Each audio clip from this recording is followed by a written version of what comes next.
Have you ever wondered about human design? Have you wondered what it is or the concept or how it might help you learn more about yourself? Well, today is a very special podcast because I have somebody who has been in my life at least since 2016. We met via social media. Her name is Francois. She is a mindset coach, money mindset individual, has helped me many times throughout the years from a mindset perspective. But this year, she dove into something very special, and that is human design. She initially did my reading back in March of 2023 when she was learning about human design, and then I rehired her this fall to do a reading with me, my husband, and my daughter. And it has really been an eye-opener of learning how we are inherently meant to be and how it can impact all the things from productivity to your personal life to your family relationships. So I am excited to dive into today's episode. So let's get to it. Welcome to the Being Better Everyday podcast, where we make your days more peacefully productive while you're juggling all the things. I'm your host, Julie Wenslick, a millennial mom, finance professional, and founder of P&W Designs. I know that as a mom, business owner, corporate girly, or a combination of all three like myself, sometimes life can feel like a lot. With the simplicity in systems and being better every day, we create habits and routines that support your life, create calm in the chaos, and put the you back in your everyday. Grab those headphones, put on your shoes, and join me on a walk while we dig into today's episode. Lauren, welcome to the podcast. Thank you.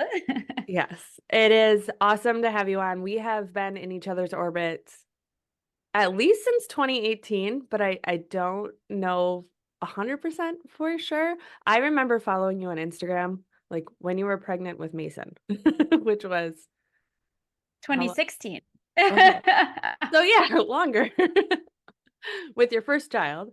So I know we're going to dive into human design today, and because it's been something that you brought forward to me about a year ago and has certainly brought some clarity. I know me and my best friend have us all geeked out on it.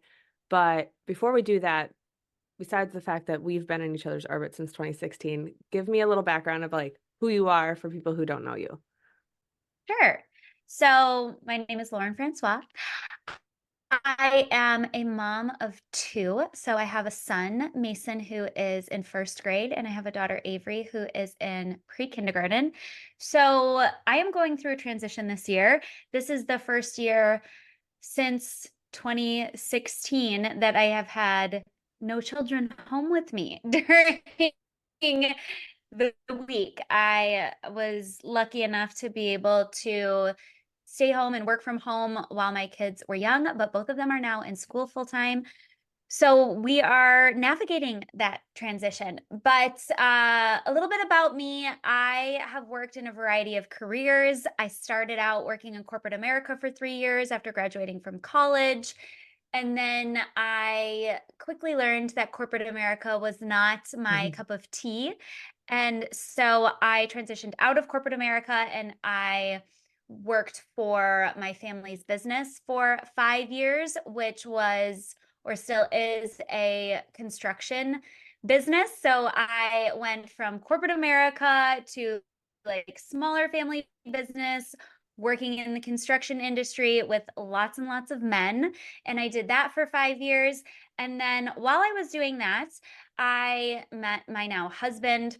I moved away from where a family business was.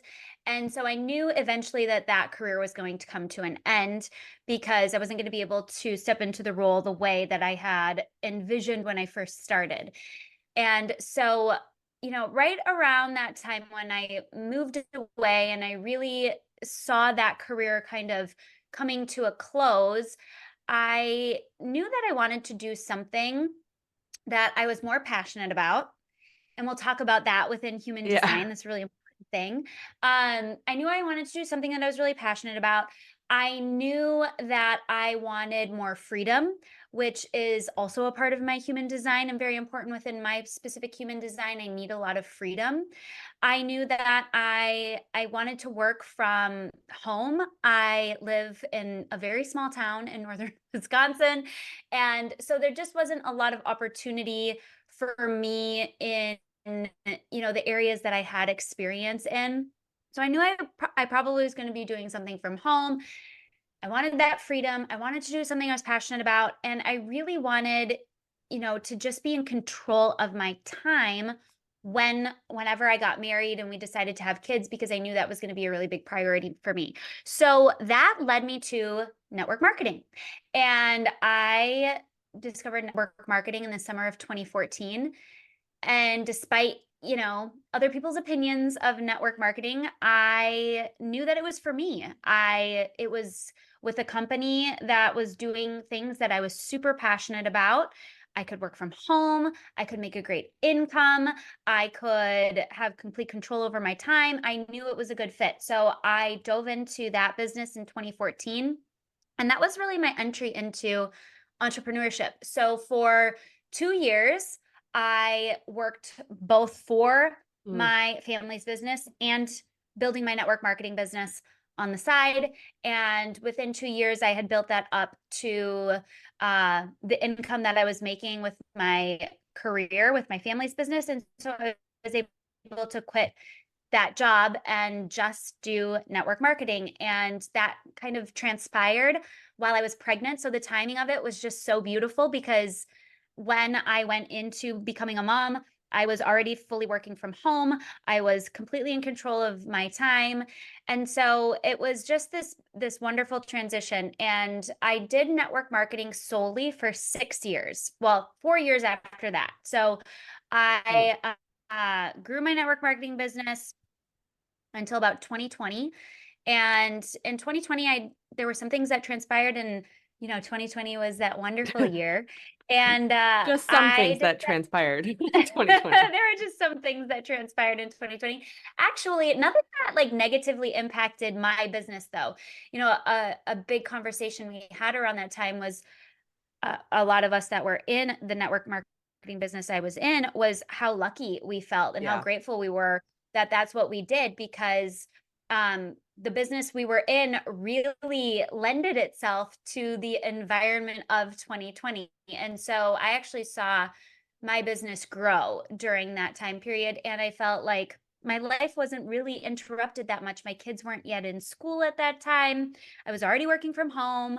So there were a lot of things that didn't change for me when 2020 happened. But throughout that year, I decided that I kind of wanted to shift away from network marketing a little bit and be just more in control of my business. I wanted to put out my own products. I wanted to be in more control. And so I decided to launch my own coaching business. And I did that in October of 2020.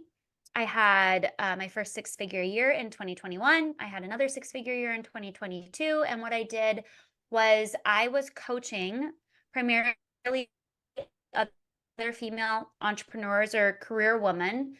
And I was basically doing a combination of life coaching and business coaching with a heavy focus on mindset. And I was really helping them kind of create the lives and businesses, or the lives and careers that they desired, and really looking at what was standing in the way of them doing that and addressing those things. So I did that for the last couple of years. And then in the spring of this year, or I think it was around like February, Yeah. March, I discovered human design. And well, I shouldn't say I discovered human design. I had heard about human design before. I had my chart read. I think it was last year in 2022. I had my chart read, but I never really like dove into it deeply. It was very surface level. Honestly, looking back, now that I know human design, I wish that the person that had read my chart had done a better job, because I Yeah. feel like um I just didn't grasp the depth of human design when she did it.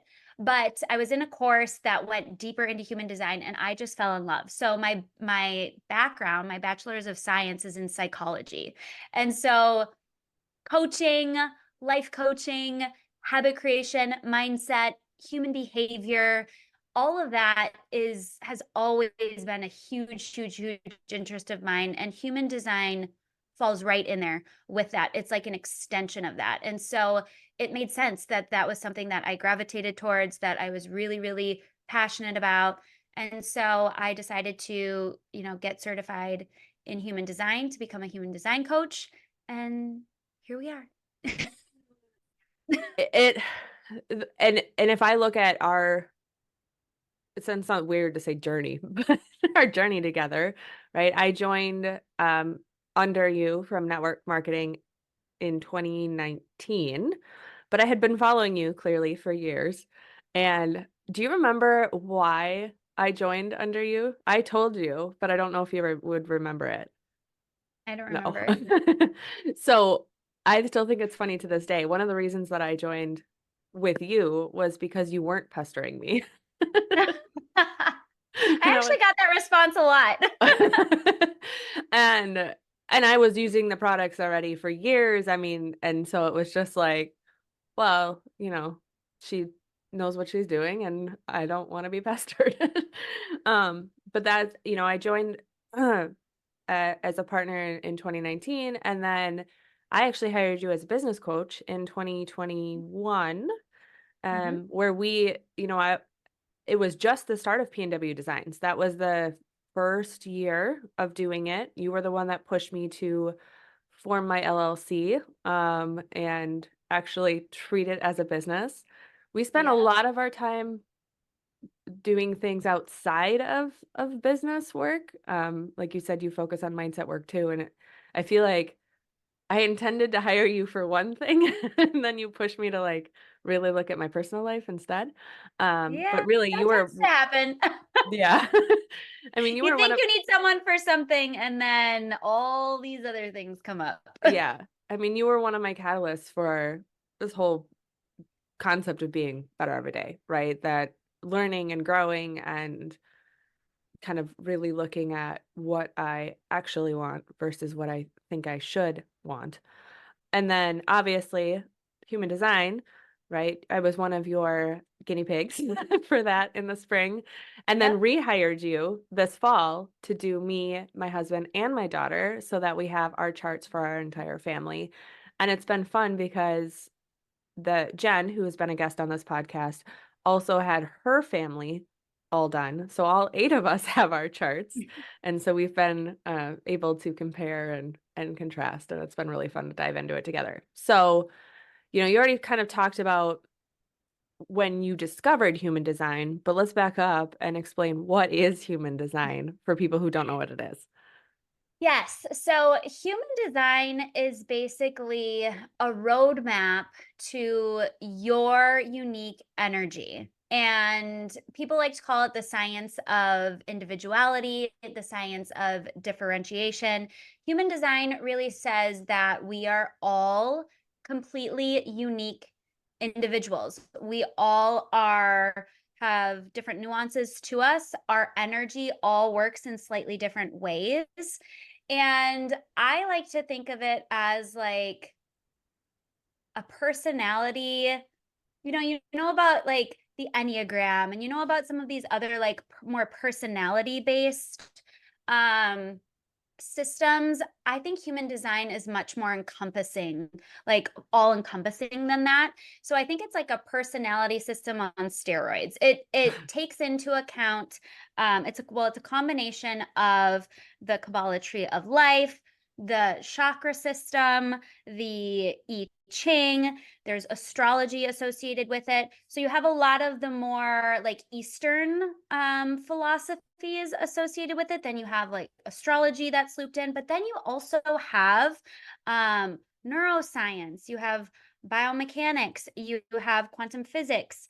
And so I think it's this beautiful combination of East and West. It like brings all of these things together to give you a picture of who you were born to be. And I think that's the really cool Mhm. thing. It's like, it's this, the way it's set up is it shows you who you were designed to be at birth. And along the way, we pick up all this conditioning, right? We Yeah. pick up conditioning from society, from ancestral beliefs, from our parents and their beliefs, from the environments we're in. And so I think human design really brings you back to and shows you like who you were always meant to be at your core. And I know for me, diving into my human design has felt like, I always tell this to people, like when I look at my human design, it finally feels like I understand why I am the way I am. Like when Mhm. I read it, it's like, oh, well, that makes sense. Like, that's why I do that, or that's why I think this way, or that's why I struggle with this. And so it makes me feel really seen. It makes me feel really understood. And it also shows me where I've kind of strayed off course, right? Where I Yeah. have picked up that conditioning and where I'm operating in a way that I'm not actually meant to operate in. And the whole idea behind human design is that when you're operating in alignment with your unique human design, that's when you're going to create the most success, the most wealth, the most joy, the most happiness, the most abundance. That's when you're going to create the most ease within your life because you're operating the way that you were always meant to operate. You're being the person you were always meant to be. And I think that is such a beautiful thing. And for me, even learning I mean, there's 2 things that come up for me talking through human design. It's learning about so for example, for my spouse, right, learning that things that may drive me nuts about him are actually a part of his human design, and it's given me pause to be able to accept those traits more because they're not mine, right? We have very different charts, and therefore, okay, maybe he is meant to operate this way, and I just need to kind of learn how to deal with it, which I'm sure we'll get into. And then the other thing is, for me, you were talking about operating and living in your human design. As I've learned, I'm a projector, and you can explain what that is, but as I've learned to rest this year, and if I look back this year versus last year, I mean, even though I'm still running a business and working full time, I every single day take time to slow down and just read or sit in a bubble bath or like just what I call veg, right? Like be unproductive. And that has been how I feel like I'm home, right? And the more and more I do it, the more I'm like, this feels right to Mhm, just slow down. So, I mhm, mean, that's another example for me of just how it's given me clarity and acceptance to be able to say that I can do that because I'm a personality that doesn't feel like I should rest mhm. and that I need to be productive all the time. You were talking about going deep in human design, but let's just start from the basics. There's types, correct? Yes. Yep. So just kind of piggybacking off of what you were saying, I think it's really important to understand the human designs of the important people around you. Yeah. So Julie talked about having me read her chart, her husband, and her daughter. I know my children's charts and my husband's chart. I know, I've read charts. I love reading charts for partners and for families because I think that again, we're all so unique.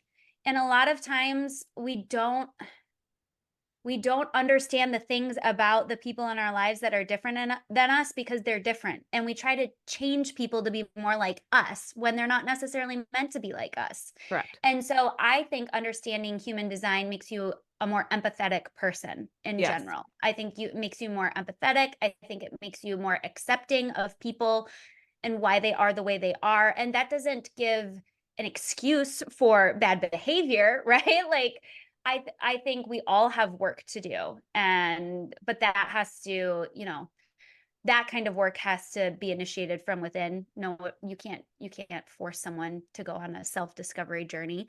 But yeah, I think it makes you a more empathetic person. I think it helps you understand why the people in your life are the way they are, how they're similar to you, how they're different from you, why they're different from you, why you should let them be different than you instead of trying to like change people, and make them more like you so that it makes you feel more comfortable But yeah, so human design, you can go super, super deep. You don't have to, though. Like most experts say that if you focus on just a few things within your human design, it can make a life-changing impact. So there are 5 types within human design, and the type is like the most broad level that you can get within your human design. And this is like basically taking all of the people of the world and saying they're one of 5 types of Yeah. people. And again, we're talking about energy here. So this is the way that you're meant to show up energetically in this world. So the types are a manifestor, a generator, a manifesting generator, which is a combination of those first 2, a projector, and a reflector. I'm personally a manifesting generator. Julie is a projector. We have very, very, very, very, very different energies. Very different energies. So I'll start with, do you want me to explain the types quickly or? Yeah, or at least, Okay. like, the difference. I mean, even if we just compare you as a manifesting generator and me as a projector. Okay. Um, Maybe we can, because I know you wanted to dive into like productivity and yeah, how your type affects productivity. So maybe I can explain it in that sense. yeah, Okay. So I'll start with me because I'm a manifesting generator. So a manifesting generator of all the types is the type that has the most energy. So we have the energy of a manifestor. We also have the energy of a generator. And I'm going to tell you what those 2 are. But combined, that gives us the most energy of any type. So manifesting generators are the people who run circles around everybody else. We're the ones who are multitasking to the ninth degree. We are multi-passionate. We love learning about a bunch of different things. We're always doing something. We have the energy. We're go, go, go, go, go.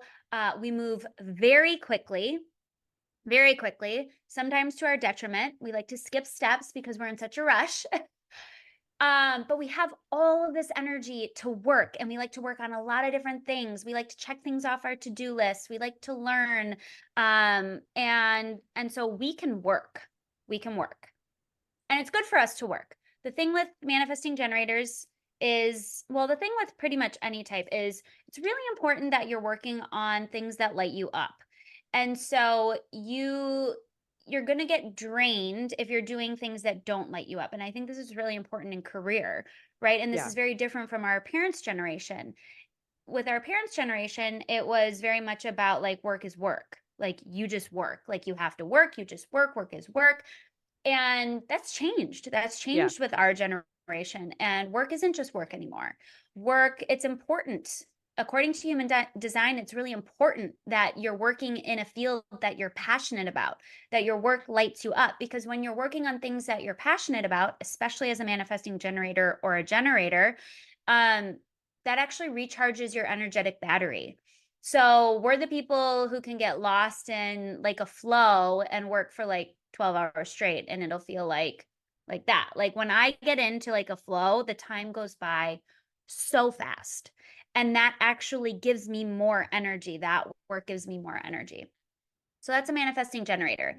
Let's talk about manifestors and generators, since their MG is a combo of those 2. So a manifestor has less energy than a manifesting generator. Manifestors are the initiators. They're the leaders, they're the trailblazers, they're the ones who are always 2 steps ahead. They're often misunderstood because they're not doing what everyone else is doing.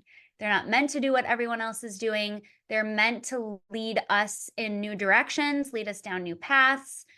And so they will initiate. You'll see them initiating a lot, but they do not have the energy to see something through all the way to the end. So manifestors are really here to like get us going in new directions and initiate, but then there's a point in which they release what they're doing to generators. Now, generators have the energy to see things through to completion. So, of the 5 types, manifesting generators have the most energy. Generators have the second most amount of energy. Manifestors would be the third. So, generators are really like the workhorses of the collective. And they are also meant to work on things that really light them up. If they're working on things that really light them up, much like manifesting generators, that recharges their battery, but they can work. They're different from manifesting generators in the fact that they tend to focus more on one thing and they become the expert in that one thing. They go really, really deep with that one thing, and they're the person known for that thing. Whereas MGs are kind of bouncing all around. Yeah. They know stuff about a lot of things. And Once that's you, like their gift. I feel like once you know about human design, you can easily pick out Manny Gens, Oh yeah. like especially in the online space. Oh So yeah. We're all over the place. And to a lot of other people, it looks very chaotic. What we do looks very chaotic. It doesn't look like there's any system or rhyme or reason to what we're doing or how we're moving, but it makes um sense to you. it makes sense to us. So that's a generator. So generators are really meant to work also. So those are manifesting generators, and generators are energy types. There are non-energy types. So a projector and a reflector are what are considered non-energy types. And so these two types are going to have less energy. They are not meant to work the way that a manifesting generator or a generator, or even sometimes a manifestor, is meant to work. Manifestors kind of lie in the middle. They like, you've Mm. got the MGs and the generators, and then you've got the projectors and the reflectors, and manifestors are kind of in the middle. But Julie's a projector. Projectors are not meant to work 9 to 5. They are not meant to work in your typical like 40-hour work week job. They just don't have the energy for that. Ideally, a projector is meant to work like 4 hours a day max, because their gift is not in the amount of work they can do, it's in the value they bring to their work. So projectors are very deep, they're very wise, they're typically very, very knowledgeable in one specific area that they just get. They just naturally understand, they just see it in a way that others don't see it, and they're meant to bring that knowledge and that wisdom to the collective as a whole. But it's about quality for them, not quantity, right? So it's the quality of their work, not the quantity of their work. So a projector is not going to be working nearly as much as a manifesting generator or a generator. That doesn't mean that they're not going to have as large of an impact, right? We're all meant to show up in different ways. And when we all show up in the way we're meant to show up, together is how we create magic. So everyone has their role that they play. And then the least energy type, if that's even like a thing, is a reflector. So a reflector is going to have the least amount of energy of any type. Reflectors are super wise. They can pick up on like social trends before they're really happening. They can feel kind of what's going on in the collective as a whole. They can predict things that are going to happen because they can sense the energy that's going on. But they really also fall within that quality versus quantity field when it comes to work. Reflectors need a lot of rest. Projectors need a lot of rest typically, because they don't have that that energy that flows from within. Their work doesn't recharge their battery the Right. way that the work recharges the battery for a manifesting generator or a generator. So when we're talking about productivity, I think it's really, really, really, really important that you understand your type. Because if you are a projector, which Julie is, who's trying to show up like a manifesting generator, you are going to burn yourself out so fast. You're going to feel constantly disappointed in yourself, because you're going to feel like, why can't I keep up? I can't get as much done as they can. I'm constantly exhausted. I'm constantly tired because I'm trying to do all the things and I just can't do all the things. And how can she do all the things? And why can't I do that? And So I think it's really like when we're talking about productivity and energy management, you have to know your type because each type is meant to show up very differently.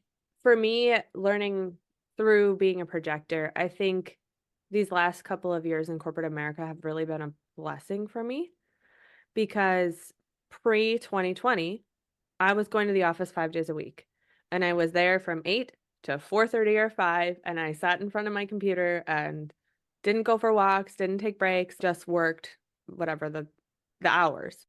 And through 2020 and moving remote, I have an office and I can go, but I go like maybe once a week to the office. I am able to lean into that a little bit more. And I think it's given me the ability to be confident in my value, not based on hours, but based on output and just like the numbers, right? So my job is very numbers based from a standpoint, it's measurable. I have a certain amount of clients, I have a certain amount of revenue, I have retention rates, I have sales rates. It's measurable. So Hmm. I'm able to now see on paper, and this is something I've talked in previous episodes about, that I have a higher workload than every single person in my region. And I've also sold more than every retention consultant in my region in 2023. But hopefully my boss doesn't listen to this podcast. But it's like, but I work less than the average person in my position because I can see the efficiency, the systems, and I know my job well and I do it really well. And I can do it in a point where I'm now not feeling guilty if I take a walk break, right? And people on my Instagram see I take a walk break every single day because that's my way of resting is Hmm. I need to rest my brain in between meetings or when I'm on video for a long period of time. Like I get very drained from, even though I love it, I still get Hmm. drained. And that's kind of that projector energy where I'm just like, I still love what I'm doing, but it doesn't, I'm still done after Yeah. it. Well, you don't have, and I know we haven't talked about this, but kind of one level below type is centers. And there are 9 centers within your human design. And a center is basically just an energetic hub. So there are 9 energetic hubs within your body. This is what mirrors the chakra system, although there are only 7 hubs within the chakra system. There are 9 within human design. 2 of them were broken into 2 more, split in Oh, half.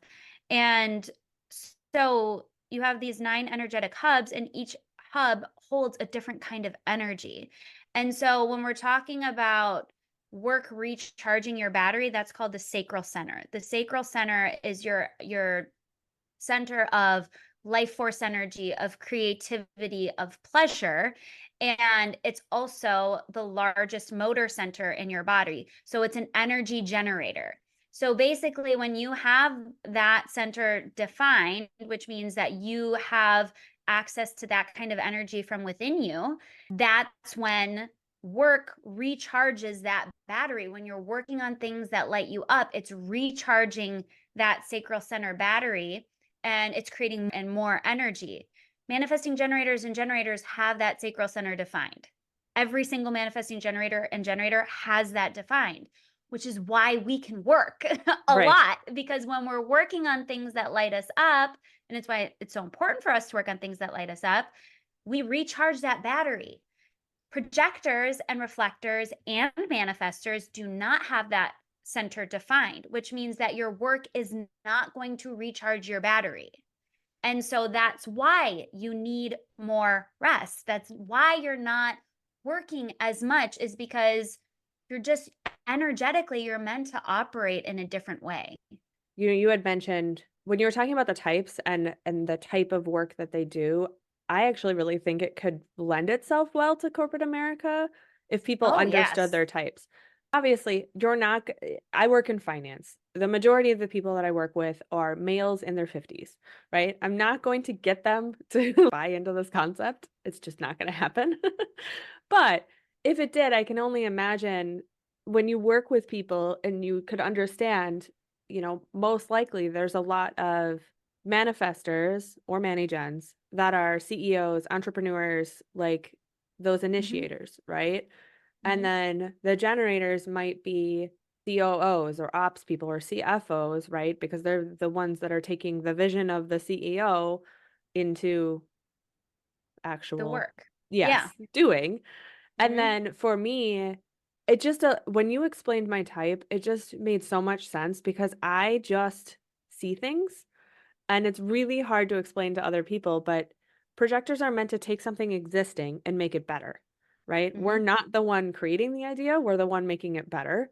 Hmm. And that is literally all I do in my job and P&W Designs. Like that I even when it comes down to if I help with brand design work for people, it's very hard for me to start from scratch on a brand design work.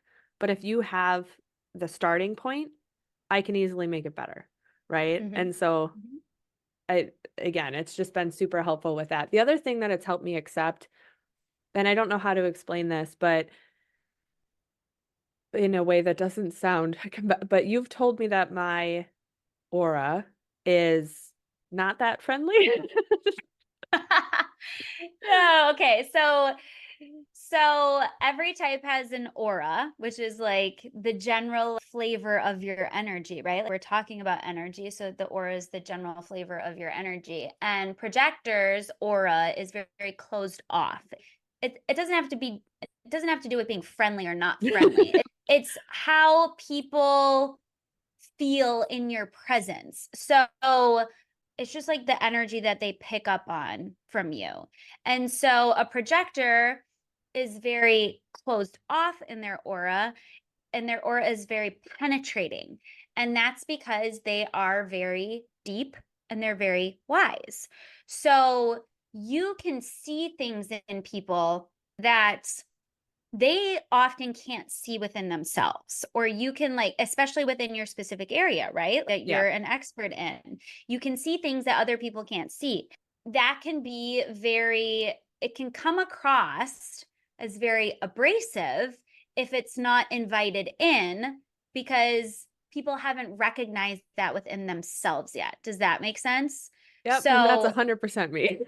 so it's very important for projectors to be invited into the space, right? If they're going to be sharing their knowledge, their wisdom, the things they're seeing, it's really, really important that they're first invited in to do that, because otherwise people will put up their walls because they feel exposed. They feel like, whoa, like, wait a sec. I have not acknowledged that within me yet, or I'm not ready to acknowledge this within me yet, or I'm not ready to make changes around this thing. Or it also could be like you're just not the right person. The way, as a projector, you also have a specific way that you do things, and there's a million ways to do things. So it just might be that it's not the right fit in terms of the way you do something.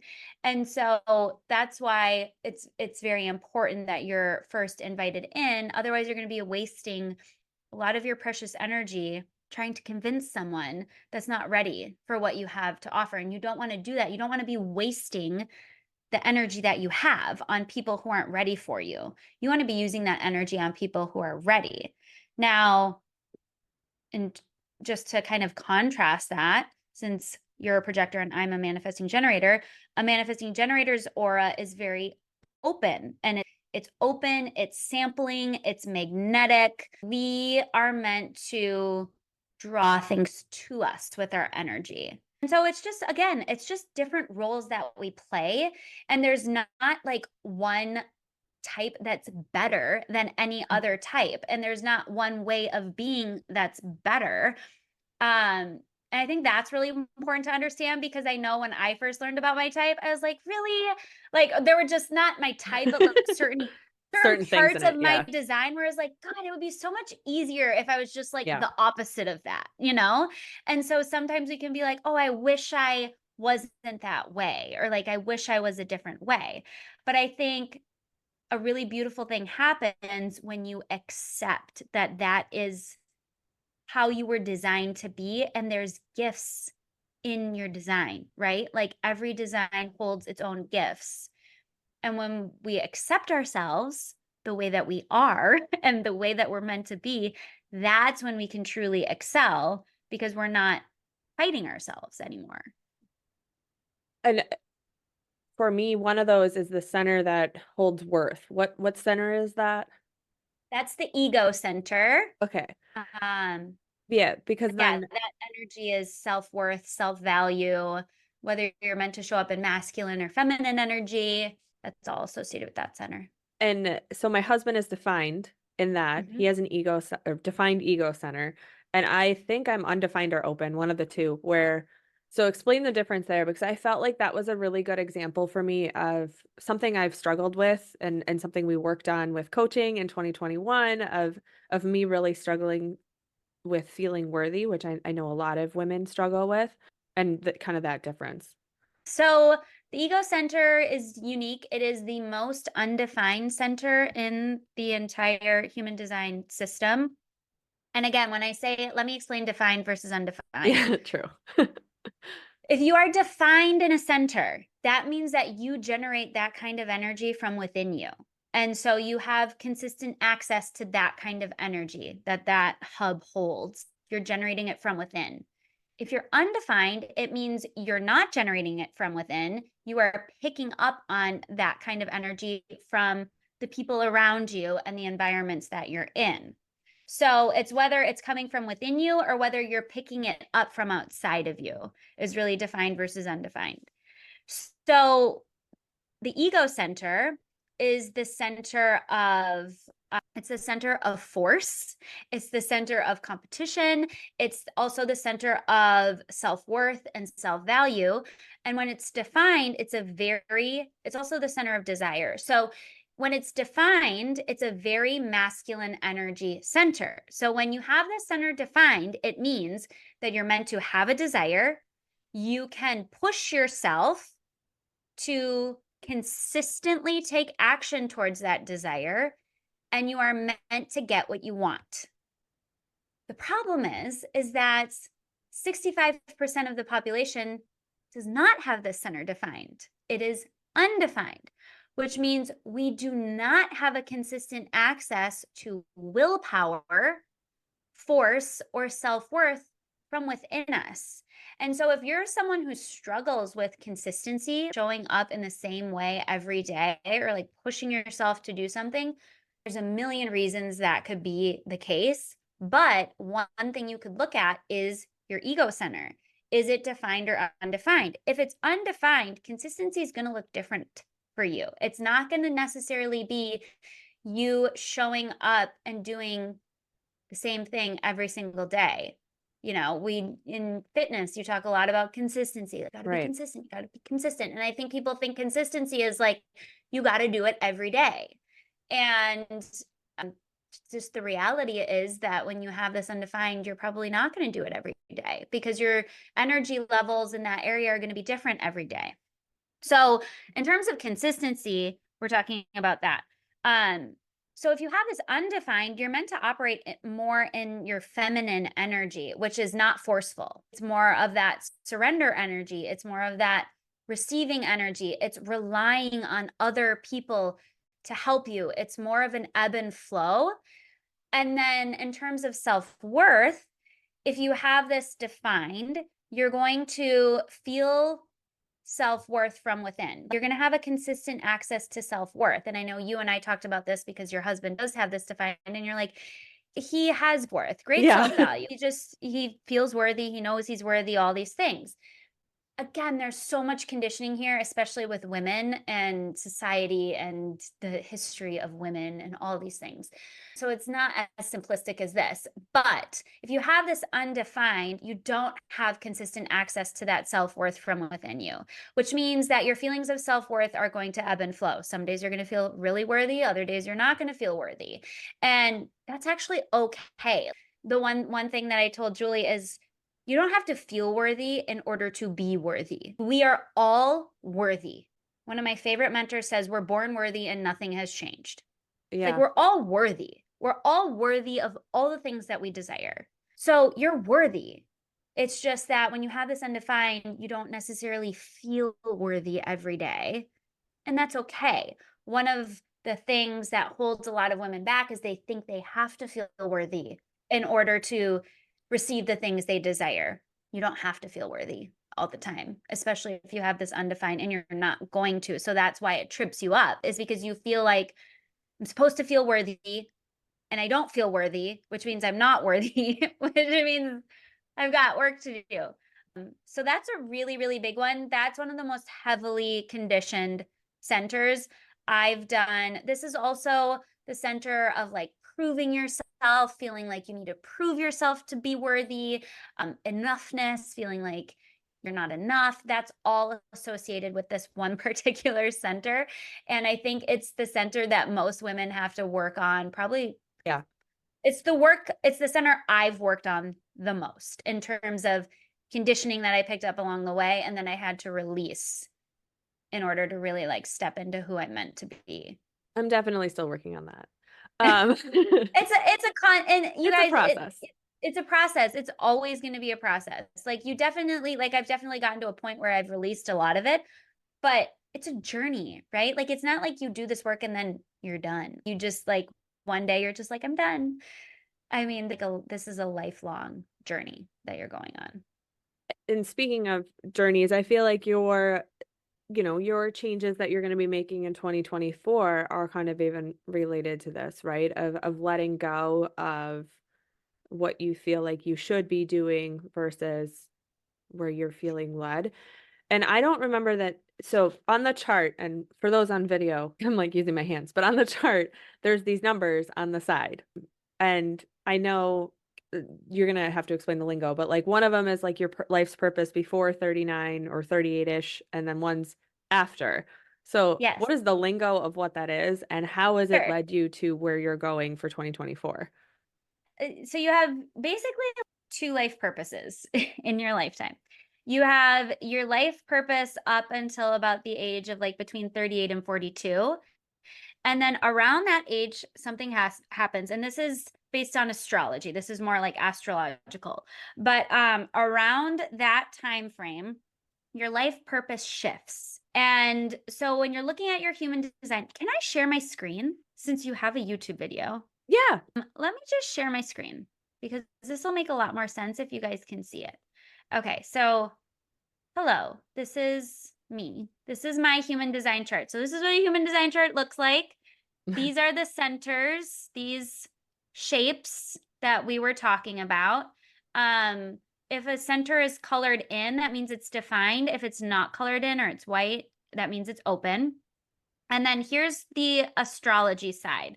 So you have this side, which is your personality design, and this side, which is your subconscious design. So you could look at this as like your conscious design, and this is your subconscious design. So we're also including like psychology here. But within the astrology, there's something called your north node and your south node. And your life purpose up until that age of like 38 to 42 lies within your south node. And then what happens in between that age range is called the Uranus opposition. Your life purpose flips and it becomes your north node. And so, the last really year and a half or so, I have felt very just not aligned with what I was doing anymore. And when I learned about this Uranus opposition, I am 38. I turned 38 this year. And when I learned about this Uranus opposition, I was like, okay, maybe this has something to do with it. Apparently, like my life purpose can start shifting around this age. And so I really have dove into these two nodes and understanding them. And when I looked at them, especially the South node, because that's the one that's been my life purpose up to this point, I even showed a close friend and she was like, that is so freaky how much that is you. So I'm going to read it for you guys. But before I do, I just want to quick talk about the conscious versus the unconscious. So within human design, like I said, there's these two sides right here, black and red. And your human design is really a combination of the two. It's a combination of your conscious side and your unconscious side, but you can actually split your design into two. So you can look at like the conscious side of your design and you can look at the unconscious side of your design. The conscious side of your design is like your conscious understanding of you. It's like who you think you are. And the unconscious side of your design is how other people see you.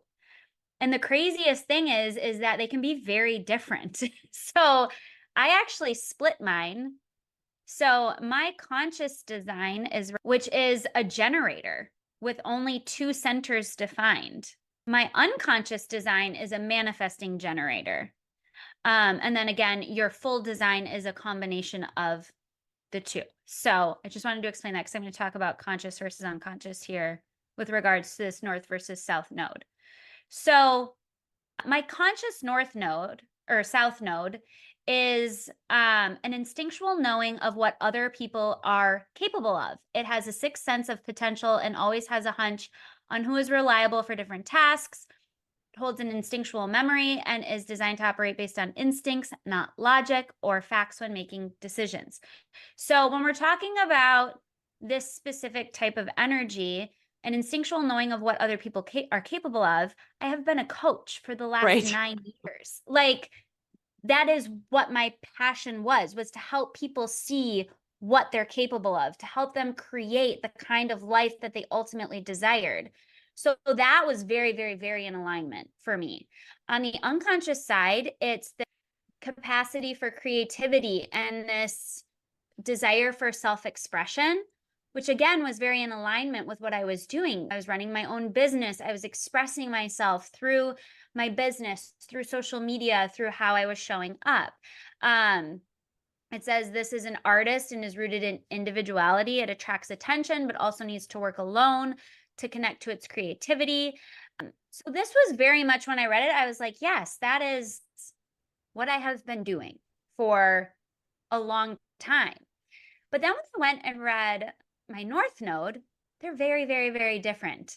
So on the conscious side, my North Node is processing and solving mysteries. It rationalizes mental concepts and finds the answers. The highest expression doesn't search for answers, but allows them to flow. So this is very much like wanting to learn and wanting to understand. And, if I think about my Human design. my human design and wanting to learn and understand my human design and solve those mysteries and do that for other people, that's very much in alignment with this. Yeah. But the one that really, really floored me was this unconscious side. This is called the gate of reception, and it represents the true feminine essence. It holds a flair for innovation and guidance. You innately know when things or people no longer serve you. The highest frequency is being in your feminine essence, but not lost. The feminine needs the masculine to be oriented in reality. So the feminine essence is really about receptivity. It's about openness. It's about allowing yourself to be taken care of. It is about flow. It's about surrender. It's about, we think about the feminine. It's about taking care of people. And so this is very, very, very, very different than what my South Node was. And so prior to understanding this, I felt like I was kind of going through like a bit of a crisis Yeah. in terms of like, why doesn't what I'm doing feel aligned anymore? What is wrong with me? Why does it not feel the same? And as I dove into this, it really helped me gain clarity on why I was feeling how I was feeling and where I'm really meant to go from here. So, this is obviously much, much, much, much, much more detailed Right. than types or centers, but there's so much information that's held within your human design. And I think that we didn't even really talk about centers. Centers is kind of the level below type. Then you get into like these things, the gates, which are just even more specific types of energy. And I don't know, the deeper I go, the more I want to know. And I Yeah, think that that's has kind of a how I lot feel to do too. with this, like mysteries, solving mysteries and understanding things. But it has really, really helped me to align myself in a direction that feels right for me. Yeah, and I admire the fact that like knowing you for a while now and seeing the pivot, right? And seeing I felt like we had such parallel paths on like success driven and just doing all the things. And now it's really cool to see you lean into, like you said, that feminine energy and the thing that I would Mhm. say doesn't come naturally to me. And probably doesn't come as naturally to you, at least historically, and now you feel like it's coming to you. It's there. Yes. Um, actually need to wrap this up, but I, you know, I hope this conversation has given people at least a little bit of a look in as far as how human design can help you really understand you. That helps you understand how you should work with others, how it might impact your productivity. I mean, I, f- I even was on a retreat a couple of weeks ago, and the woman that I was with, she didn't know our human design, and I looked it up quick, and I was like, I bet you're XYZ type. And I was totally right. Because I can just like, you can start to tell, right? At least on the Oh, high yeah. level, the type, and especially generators where they're like, they could be doing the same thing for the rest of their lives and be happy with it. So last question before we wrap up, and I'm late to another meeting, but it is, as we pivot, what the purpose of this podcast is being better every day.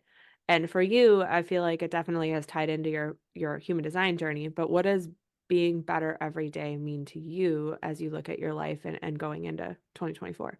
I think being better every day means that you're constantly growing and evolving. You're constantly trying to become a better person. I'm constantly working on myself. I don't think being better every day means you're doing more or you're being more productive or you're being more Right. efficient. I think being better every day really is more of an inner journey and a self reflection. And I think that human design can really, really help you do that because I think that when you understand yourself and when you understand why you are the way you are, what areas you have work to do, then you can do that work. You can do the work to be better every day. And, I just want to encourage you guys to not be scared to pivot, to not be scared to jump into this work. I think sometimes people get really nervous about this kind of Yeah. work. Yes, it takes a radical level of self-responsibility. Like you have to really be willing to like look at yourself and every aspect of yourself and the good parts of not the good and the bad because I don't think of it that way anymore. Just like I guess the more you have to be willing to be look at the shadow sides of yourself, the ego side of yourself, those like qualities that you don't necessarily want other people to see. But I think that yeah, human design gives you a blueprint. It gives you a roadmap on that journey to becoming the person that you were always meant to be. And if you're on that journey, you're going to be better every day. That's a wrap. I had to jump on to another meeting. So now you see the wrap up. And for those of you on video, it is just me. But once again, thank you, Lauren, for spending time with me today, for educating those on human design. If this is a new concept to you, hopefully you learned something that helps you, be curious about what it is and how you can learn for yourself. In the show notes, I have linked Lauren's link to do a human design reading for her. You can also find free resources online to just generate your chart. But again, as she had mentioned in the episode, it's super important that you understand more than just the basics, right? And so she can help you really dive in, understand all where you're defined and undefined, your gates, etc. So I encourage you to do that. The other thing that I am linking in the show notes for those of you who do want to read up on your own is a book that I have picked up called Your Human Design: Discover Your Unique Life Path and How to Navigate It with Purpose. So I will link this book because it's been something that I've really enjoyed and it's easy to understand. Thank you for listening in, and let me know what questions you have over on Instagram. Thank you for listening to today's episode of the Being Better Everyday podcast. To see any visuals, head over to my YouTube channel. Links, socials, and resources mentioned can always be found in today's show notes. I truly appreciate you leaving a rating and review to help me reach more women looking to build systems to be peacefully productive. If you are looking for more, you can always find me on Instagram at julie.pwdesigns, sharing the behind the scenes of my everyday life as a millennial mom, corporate girly, and small business owner. Until next time, keep on taking one step at a time towards your version of being better every day.